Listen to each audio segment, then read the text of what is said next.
क्या दिक्कत हुआ था, प्रॉब्लम क्या हुआ था? मेरे को यही यहाँ गर्दन पे दर्द था, मतलब स्पॉन्डिलाइटिस। और अब जैसे और क्या दिखाया था आपको पहले नेहरू दिखाए थे, मतलब पर दवा नहीं खाया, मतलब एक्सरसाइज करता था। एक्सरसाइज करते थे, मतलब कैसा आराम उसमें लग रहा था कुछ आपको? कुछ आराम था, पर उतना आराम भी नहीं था। और अभी जैसे पापा जी का 2 घंटे का इलाज हुआ, उसमें कैसा लग रहा है? अभी बहुत आराम है, मतलब पहले से। हाँ, पहले से आराम है। मतलब पहले पीछे बैकबोन में घूमता था नहीं, पहले भी घूमता था, घूमने में तो घूमता था, दर्द का। मतलब अभी दर्द पेन आपका खत्म हो गया? हाँ, पहले से कम हो गया।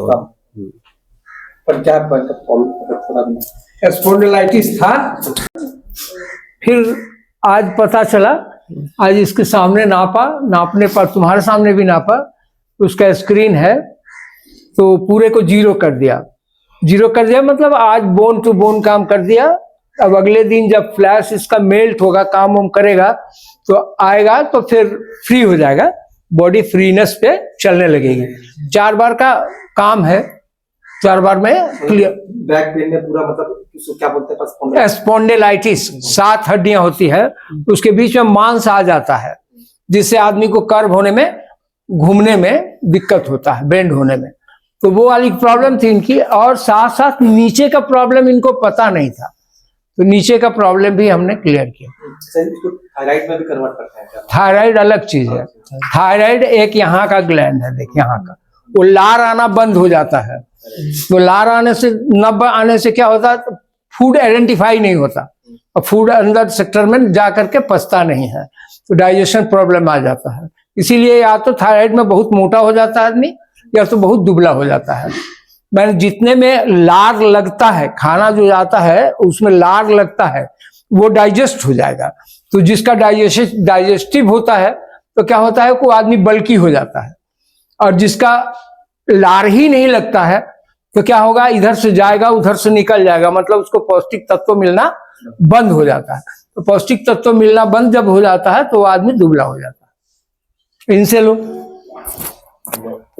ये पेशेंट जो आप देख रहे होंगे, बाबा जी के 2 घंटे इलाज के बाद इसने बताया कि इसे जो सर्वाइकल स्पॉन्डिलोसिस का पेन था वो खत्म हो गया। अब इसे साइंटिफिकली समझते हैं कि ऐसा कैसे हो गया, कैसे ऐसा पॉसिबल है, क्योंकि वो बहुत दिन से पेन किलर खा रहा था और उसे ये बीमारी थी। देखो, अगर आप समझो तो ये आयु के साथ बीमारी होती है। आप बाहर सामने पढ़ सकते हो, किताब है खुली, आयुर्वेद की बुक का किताब है, और मैं आपको बता रहा हूँ, इसमें साफ साफ लिखा हुआ है कि जो स्पॉन्डिलाइटिस होता है ना, वो हड्डी के बीच में एक लिक्विड होता है। जब हमारा हड्डी घिसता है ना, तो लिक्विड जो है मात्रा कम हो जाती है। और एक बात याद रखना, ये स्पॉन्डिलोसिस होगा ना तो ये आपको ब्रेन को भी हैमरेज करेगा, और नीचे आपकी जो नीचे रीढ़ की हड्डी है वहाँ भी पेन होना चालू हो जाएगा। आपको उठने बैठना बहुत सारी दिक्कतें आने लगती हैं। लेकिन बाबा जी के इलाज से वो उस कोशिका जहाँ पर वो लिक्विड खत्म हो जाता है, उसको वो जो इलाज करते हैं उसमें फिल कर देते हैं। एक तरह से सोचा जाए, समझा जाए तो एक तरह से इंसुलिन करते हैं। जिस तरह सुई लगा के इंसुलिन होता है, वो चीज़ बाबा जी कर देते हैं, और नेचुरल तरीके से कर देते हैं। मतलब आपका शरीर कहीं ना कहीं रुका रहता है, और बाबा जी उस इंसुलिन को अपने लोटे के दाब से उसमें भर देते हैं। सोचिए कैसा काम है, अजब काम है। और देखिए, ये रोगी खुद बता रहा है कि इसका पेन खत्म हो गया। मैंने आपको साइंटिफिक रीजन छोटा सा बताया दोस्त। आप चाहो तो आयुर्वेद के बुक में या और भी किताबों में पढ़ सकते हो, क्योंकि मेन पेन तो होता है जब आपका वहाँ पर लिक्विड खत्म हो जाए मीन, और वहाँ पर जो कोशिकाएं हार्ड हो जाती हैं, हड्डी रगड़ने लगता है, और ये पेन बहुत तगड़ा हो सकता है। अगर आप इसका इलाज ना करें, आप हमेशा पेन किलर खाते रहे, तो एक बहुत बड़ा बीमारी का रूप ले लेता है। चलिए हम बनते हैं वीडियो में, और अगर आपको भी ऐसी बीमारी है तो आप बाबा जी के यहाँ के इलाज करा सकते हैं, या उनसे संपर्क भी कर सकते हैं। और मैंने इसके जो डिस्क्रिप्शन है वहाँ पर बाबा जी का नंबर दे रखा है दोस्तों। फिर आज पता चला, आज इसके सामने नापा, नापने पर तुम्हारे सामने भी नापा, उसका स्क्रीन है तो पूरे को जीरो कर दिया। जीरो कर दिया मतलब आज बोन टू बोन काम कर दिया। अब अगले दिन जब फ्लैश इसका मेल्ट होगा, काम वाम करेगा तो आएगा, तो फिर फ्री हो जाएगा, बॉडी फ्रीनेस पे चलने लगेगी। 4 बार का काम है, 4 बार में क्लियर।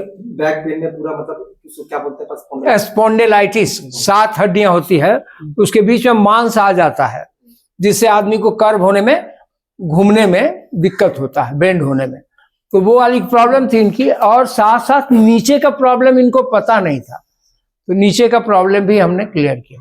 इसको थायराइड में भी कन्वर्ट करते हैं क्या? थायराइड अलग चीज है। थायराइड एक यहाँ का ग्लैंड है, देखिए यहाँ का, वो लार आना बंद हो जाता है। तो लार आने से, नब आने से क्या होता है, फूड आइडेंटिफाई नहीं होता, और फूड अंदर सेक्टर में जा करके पचता नहीं है, तो डाइजेशन प्रॉब्लम आ जाता है। इसीलिए या तो थायराइड में बहुत मोटा हो जाता है आदमी, या तो बहुत दुबला हो जाता है। मैंने जितने में लार लगता है, खाना जो जाता है उसमें लार लगता है, वो डाइजेस्ट हो जाएगा। तो जिसका डाइजेस्टिव होता है तो क्या होता है, कोई आदमी बल्की हो जाता है, और जिसका लार ही नहीं लगता है तो क्या होगा, इधर से जाएगा उधर से निकल जाएगा, मतलब उसको पौष्टिक तत्व मिलना बंद हो जाता है। तो पौष्टिक तत्व मिलना बंद जब हो जाता है तो आदमी दुबला हो जाता है। इतना का गैप यही नहीं है। अब ये देखो, ये शोल्डर है तुम्हारा, ये कॉलर से निकला हुआ बोन और हाथ का आया हुआ बोन यहां जुड़ा है, और ये देखो क्या समझ में आया, इतना का गैप है। तो इतना का गैप ऊपर है, इसका मतलब सब तुम्हारा टेढ़ा हो गया, और पूरा डिसबैलेंस हो गया ना। ये बात समझ में आ गई। अब देखो तुम्हारा मुंह कितना टेढ़ा हो गया, मतलब कितने दिन का हुआ, ये देखो और ये देखो। इसको समझ में आता है कि हम ठीक ठाक हैं। तुम लकवे में चला गया, लकवा मतलब समझ में आता है, लक माने हवा, फारसी शब्द है, अवा माने बंद होना। तो माने तुम्हारा हवा का संचार बंद हो गया बॉडी में, एक तत्व खराब हो गया। अब देखो ये नाक देखो और ये नाक देखो, मतलब क्या हुआ बताओ, ये नाक बंद है तुम्हारा। बात समझ में आया, जबरदस्ती हवा छोड़ता, ये बात समझ में आई कि नहीं आई? जुकाम होता है ना, नाक तो बंद होता है। जुकाम होता है नहीं, नाक का सुराख छोटा हो गया, हवा नहीं जाता। अब इसको कौन बताने जाए, ये किसी डॉक्टर से पूछोगे तो बताएगा सलाह? नहीं बताएगा। ये देखो और ये देखो, इतना बंद हो गया। माने जिस दिन तुम्हारा पैर अप डाउन ज्यादा पड़ा, उसके बाद आधा अंग काम करना बंद कर देगा। क्योंकि बोले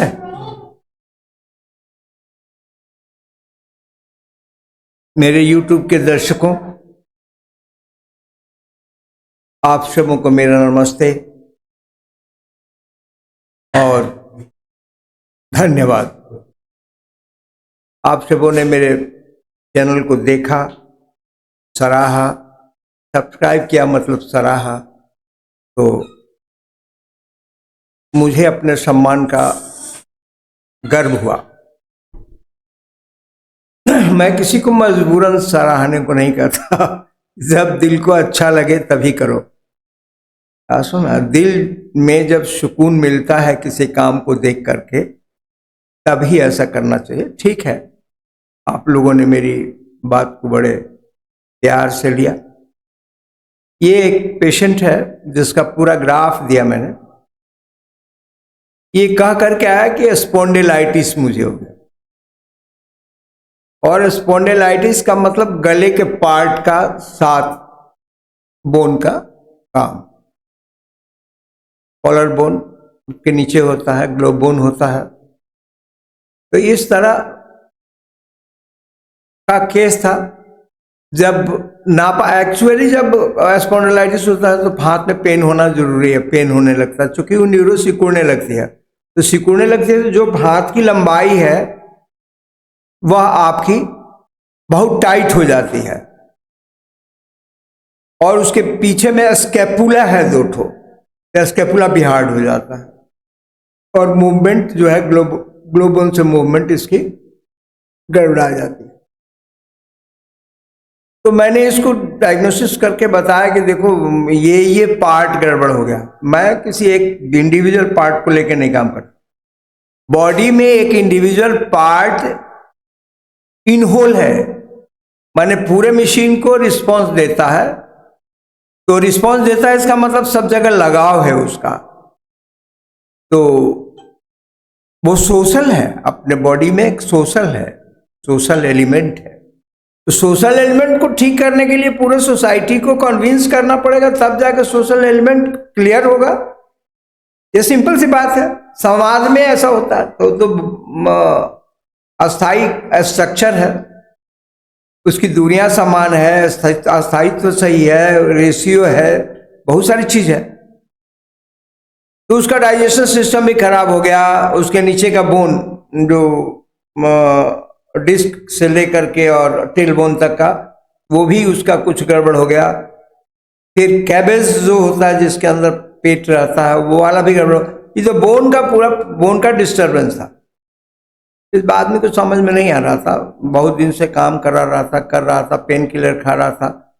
हमने बोला कि पेन किलर टोटल बंद करोगे, टोटल एक भी नहीं लोगे, थोड़ा पेन होगा। अब पेन क्या होगा उसको कई जगह हमने डिफाइन किया है। एक डब्बे में भर के बजाना किसी चीज को, ढप ढप की आवाज आएगी, लेकिन थोड़ा निकाल लोगे तो ठन ठन की आवाज आएगी। जब थोड़ा सा बच जाएगा तो खन खन की आवाज आएगी, और जब वो खत्म हो जाएगा तो तुम्हारा पेन नहीं होगा। माने वो मेडिटेशन है, मेडिटेशन का सीरीज है। वो मेडिटेशन में जाता जाएगा, जब पूरा मेल्ट हो जाएगा, पूरा ढंग का हो जाएगा, एक रेशियो में हो जाएगा, संतुल्य हो जाएगा, पेन होने का कोई सवाल नहीं आता, और वो आजीवन ठीक रहेगा। क्योंकि उतना एक्शन में रखना है, हमने उसको समझाया भी कि देखो इस पार्ट को इतने एक्शन में रखना है। एक्शन में न रखना मतलब फ्रोज होना, एक्शन में रखना मतलब मेल्ट होना। तो उसको मेल्ट रखना है, फ्रोज नहीं करना। पास होना, अनएंगुलर अभी यूज नहीं करोगे। जिस एंगल में बॉडी मांगता है उसी एंगल में यूज करेंगे। ओवर एंगल में यूज करने का मतलब बॉडी लोड। किसी भी पार्ट को अगर आप ओवर एंगल में लोड यूज करेंगे तो क्या होगा, बॉडी लोड होगी। बॉडी लोड होगी तो अपना लोड हटता नहीं है, वो पेंडुलम नहीं है, वह हटता नहीं है, इसलिए वह स्थायी लोड है। इसीलिए मैं बोलता हूं कि जब सोने लगे तो आदमी सीने पर हाथ रख कर नहीं सोना चाहिए, क्योंकि हाथ में पूरे आदमी के वजन के बराबर का लोड होता है। वही देखते हैं अकबक अकबक करने लगता है, चिल्लाने लगता है, पानी मांगने लगता है, तो इसका मतलब है कि उसका हार्ट का बीट जो है वो प्रेशर में चला जाता है। बात समझ आ रहा है? तो इस तरह इनको समझाया। पहला काम है, मैं पेशेंट को पूरे ढंग से स्ट्रक्चर समझाता हूं, समझाने के बाद रेक्टिफिकेशन करने के बाद दिखाता हूं, देखो अब ये सुधर गया। तो एक तो साइकोलॉजिकल बात आ गई कि क्लियर हो गए। फिर बॉडी को यूज करने को बोलते हैं, फ्रीनेस पूछते हैं, तो पूछने के बाद उसको डिटरमिन कर लेता है कि अब हम पॉजिटिव रास्ते में आ गए। हाँ, एक बैक वो मेल्ट नहीं हो सकता, कोई कपड़ा नहीं है कि निचोड़ दोगे तो पानी निकल जाएगा। उसमें उतनी चीज आनी चाहिए, पांचों डेंसिटी होना चाहिए, हर अंग में पांचों डेंसिटी है। बीमारी तीन ही है, कफ, पित्त और वात। वात माने हवा, पित्त माने अग्नि, कफ स्थूल। तीनों की रेशियो रहती है। इसमें दो तत्व और जोड़ दिए गए हैं, एक को आसमान बोलते हैं, एक को पृथ्वी बोलते हैं। तो पृथ्वी का मतलब हुआ सब कुछ जब जल जाता है तो अवशेष को बोलता है पृथ्वी। उसमें भी एक ऑर्गन का सेटिंग होता है भाई, ऐसा नहीं है कि जड़ गया तो वेस्ट हो गया, ऐसा नहीं होता। उसकी कोशिकाएं होती हैं, तो वो उस तरह से वो लेने लगता है, फिर पानी को अपने अंदर ऑब्जर्व कर लेता है, लेकिन उसके अंदर गति नहीं रहती और किसी भी चीज को जिंदा कर देता है। उसका टेम्परेचर मातृत्व टेम्परेचर में हो जाता है, पृथ्वी तो टेम्परेचर में नहीं रहता। हाँ, जल नहीं मिला तब सूख जाएगा, ज्यादा हीट हो गई सूख जाएगा, टेम्परेचर लो हो जाएगा, क्योंकि सिविलाइजेशन हो जाएगा। इसलिए मैं बीमारी दो ही बताता हूं, एक तो बताता हूं बिलो टेम्परेचर और एबव टेम्परेचर। तो किसी पार्ट का एबव टेम्परेचर में जाना या बिलो टेम्परेचर में जाना, ये बात चेक करना पड़ेगा। अब क्यों जाता है ये भी जानना पड़ेगा, उसके ऊपर का लोड कितना है, नीचे का लोड कितना है, ये जानना होगा। तो इस तरह जानने के बाद ही काम करते हैं। जब काम किया उसका, काम करने के बाद हम तुरंत पूछते जाते हैं कि भाई अब कैसा लगा, घुमा के देखो। वो अब 180 डिग्री बॉडी को घुमा सकता है, गर्दन घुमा सकता है। ट्विस्टिंग उसका क्लियर हुआ, मतलब प्ले हो गया। अब रहा उसमें तीनों तत्वों का बराबर रेशियो होना, जो रेशियो होना चाहिए, तो उसको होने में टाइम लगेगा, क्योंकि वो घड़ी की सुई की तरह अपने से अपने टाइम के साथ एडजस्ट होता जाता है। एडजस्ट होते होते पानी की मात्रा जितनी चाहिए कुशन में कुशनिंग हो जाएगी, उतनी ही मात्रा फैट की आएगी, उतनी ही मात्रा अग्नि की आएगी, तभी चाल मिलेगा। तो 3 न्यूरॉन उसके साथ, अब न्यूरॉन की बात है कि वो न्यूरॉन कैसे जुड़ते हैं तो बड़ा क्रिटिकल डायग्राम है, तो उसको हम ऐसे नहीं समझा पाएंगे। जब बड़ा कोई क्लास हो, बड़ा सेमिनार हो, 2 घंटे का काम है, तो ये सिंपल बात बताया कि पहले उसको हम पूछते हैं, रिजल्ट तो लेते ही रहते हैं। तो रिजल्ट लिया, तो रिजल्ट लेने पर आप सुनिए इस बच्चे का क्या रिजल्ट दिया। बहुत दिन से ये प्रयास में था, बहुत दिन से ये काम कर रहा था, लेकिन उससे उसको फायदा नहीं हो रहा था, लेकिन यहाँ आने के बाद फायदा उसको हुआ। और हुआ मालूम कैसे हुआ, तो मालूम हुआ जब हम थ्रेडिंग किया, तो थ्रेडिंग करने के बाद में हमको दिखाई दिया और उसके सामने खड़ा व्यक्ति उसको पूरा रीड किया। मेरा बच्चा था, स्क्रीन कर रहा था, वो भी देखा, बोला पापा ये तो एकदम 0-0 हो गया। बोले एकदम 0-0 हो गया, लेकिन 0-0 होने से हीरो नहीं हुआ, क्योंकि time is among this. Purity और क्योर होने का प्रोसेस, दोनों के बीच का ये मामला है। तो क्योर होने के प्रोसेस में ये चला गया, अब क्योर हो गया माने इसका टाइम पूरा हो गया, तीनों पूरे हो गए, तो रेशियो पूरा हो गया, तो मूवमेंट होगा। उसी को बोलते हैं रमा करना। किसी भी पार्ट को जितना ज्यादा वर्क करेगा उतना ही ज्यादा वो रमा हो जाएगा। रमा हो जाएगा तो फ्री हो जाएगा। टाइम और वर्क दोनों का रेशियो मिल जाएगा, तो टाइम करे, कोई भी काम करेगा तो उसको एफर्ट नहीं लगाना पड़ेगा। एफर्ट जो लगाता है वो एफर्ट लगाना नहीं पड़ेगा। तो ये था मेरा पेशेंट, जिसका मैंने गला का रबर हंडी को कहाँ से थी उस सब जगहों को एक जगह हम पंच करके क्लियर किया। तो आज का वीडियो इस वक्तव्य के साथ समाप्त हुआ। मैं इसको एक बात बताया, जो ये सुन पाया, समझ पाया, नहीं समझ पाया क्या, हम बोले इस पार्ट को ठंडा रखेगा। इस पार्ट को क्या करेगा, ठंडा रखेगा। देखो ये बालक है जो बगल में खड़ा है, ये भी मेरा पेशेंट है, ये क्लियर हो चला है। ये ही एक आश्चर्यजनक पेशेंट है भाई। मैंने फर्स्ट डे वर्क किया और ये जा करके क्रिकेट खेला, जम के खेला, मतलब आने के बाद उसने पूरी रमा कर ली। अब की पारी काम करने लगे तो बोला कि एकदम फ्री है इस बार।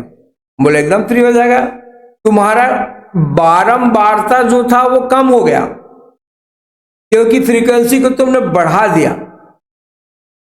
तो मैं नेचुरली काम करता हूं, बॉडी को नेचुरली हैंडल करो, और उसमें तुम्हारा साहस की भी जरूरत है कि तुम उसको थोड़े दर्द को बर्दाश्त करो, उसके अंदर काम करो। अब बोलता है कि अब तो हमको लगता है कि कहीं कुछ ऐसा दिक्कत नहीं, जिस एंगल में मन करे उसमें ट्विस्ट कर लेता हूं। तो ये बालक ही चलते हुआ आया था, देखो देखो उठ के बैठ गया। मतलब स्पॉन्डिलाइटिस वाला ऐसे उठ कर नहीं बैठ सकता, करवट बदलेगा, पकड़ेगा, तब बैठेगा। ऐसा थोड़े है कि शरीर ऐसा है, शरीर जैसा है वैसा ही है, शरीर का एक अपना रूप रंग है। धन्यवाद भाई।